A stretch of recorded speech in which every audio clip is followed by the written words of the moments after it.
My name's Allie Hostler. I'm a Hoopa tribal member. I've lived and worked and raised my kids in Hoopa forever and along the Trinity River, and so have my family's been here forever. Our tribal people have been here.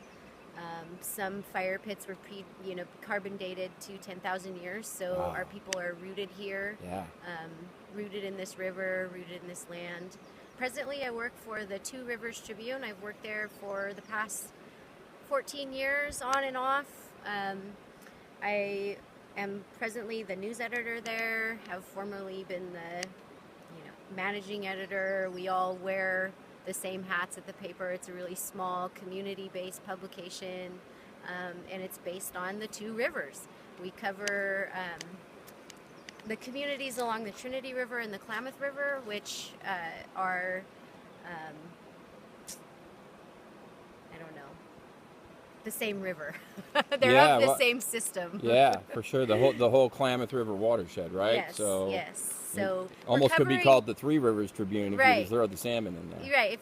Yeah, we do cover some of the Salmon River too, and it's basically an attempt to cover the communities that are ignored by mainstream media, Excellent. which is what happens. A lot of the mainstream media is based on the coast or further inland and the Redding area, and these little communities often get forgotten unless there's some like crisis or Yeah. murder or heavy crime. Then we're not, no one pays attention to our little communities. Right. So Right. that's our goal at the Two Rivers Tribune, is to cover the good things in our communities and also the bad things, and provide good quality information for the community. So Awesome.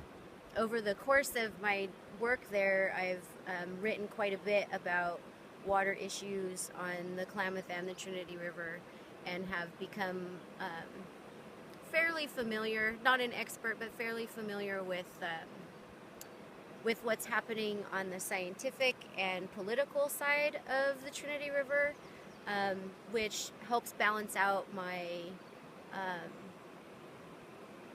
my cultural and personal connection with the river. I spent most of my time on the river as a little kid, especially in the summertime. Spring through fall was spent on the river daily interaction with the river, as a source of food, as a source of recreation, as a source of prayer or a place for prayer, a place for reflection, a place to gather sticks with my grandma and my mother. We would gather willow sticks, willow roots, and acorn rocks, and say prayers at the river, sing songs at the river. The river is really the center of everything that Hoopa people are. So. Yeah. Mm-hmm. Yeah. I mean, there's it seems like there is almost in some ways no separation between the Hoopa people and the river, No. right? Right. Yeah. That's Well, wonderful. any of the river tribes too. I'm Yeah. also of Yurok descent and Karuk descent, and I'm also, my mom's Italian, so I come from Awesome. a hodgepodge Heinz 57 mix, but was raised here with the local tribes, and feel really connected to this place. Very cool. Yeah.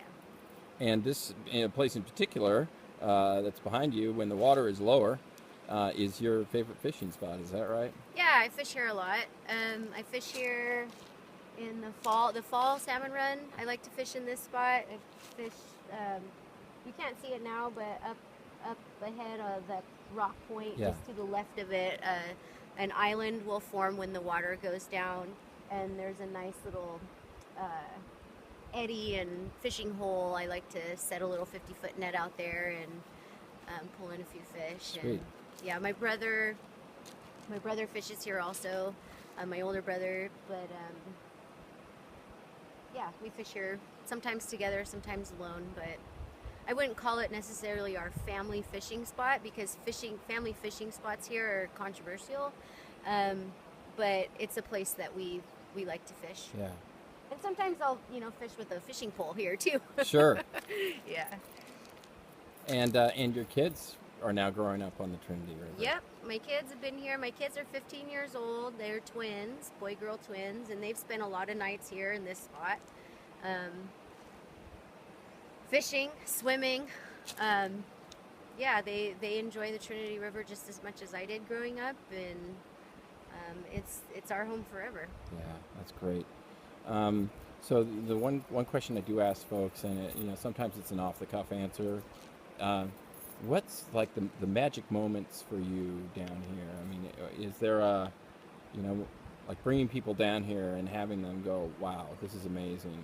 What is it? Is it this spot? Is it another spot? Or is there a particular moment in time that was just like something knocked your socks off? An eagle flying over? Or...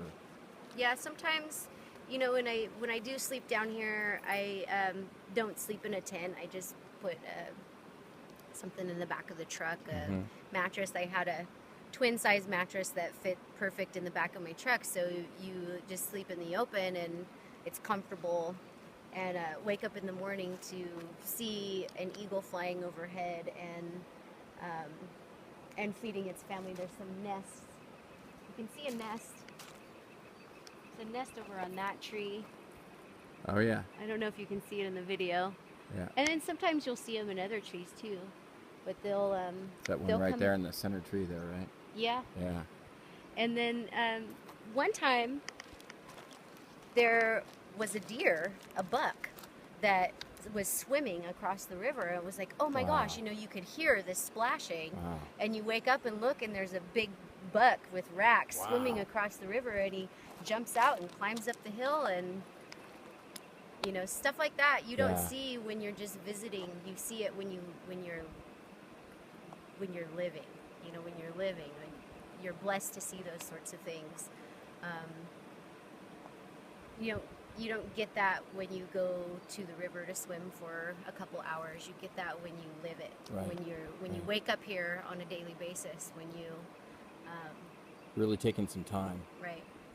It's a privilege and an honor to be able to be here, and you feel a responsibility to continue to be here. You feel a responsibility to continue to care for the river, to fight for its well-being, because it's not other people's responsibility. Yeah. It's our responsibility as people who are from here. Yeah. But it can be discouraging too to know that not everyone has the same appreciation for it. Not everyone has the same connection to it. So not everyone cares, and that's the unfortunate truth when you get into bigger discussions at the policy level, or with elected officials who just don't get it. They just don't get it, and they're making the decisions that affect it. It can be really a difficult pill to swallow when you see changes, when you have to beg for more water. You have to beg for more water and be strategic and be political, just to say we need water in our river. We need the water that rightfully belongs in the river. We need it now. Yeah. And be ignored. Yeah, when it should be in our minds an instinctual decision to make, right? And then actually having to go in and make the argument seems a little crazy that you actually have to make that argument. Right. Yeah. One thing that is I like to think about with the river, or a different way. I don't know if it's different. A way that I look at the river, and that I try to look at the river, is when you look upriver, you're looking at your future. Because whatever comes down the river, it's time. Time's coming down the river.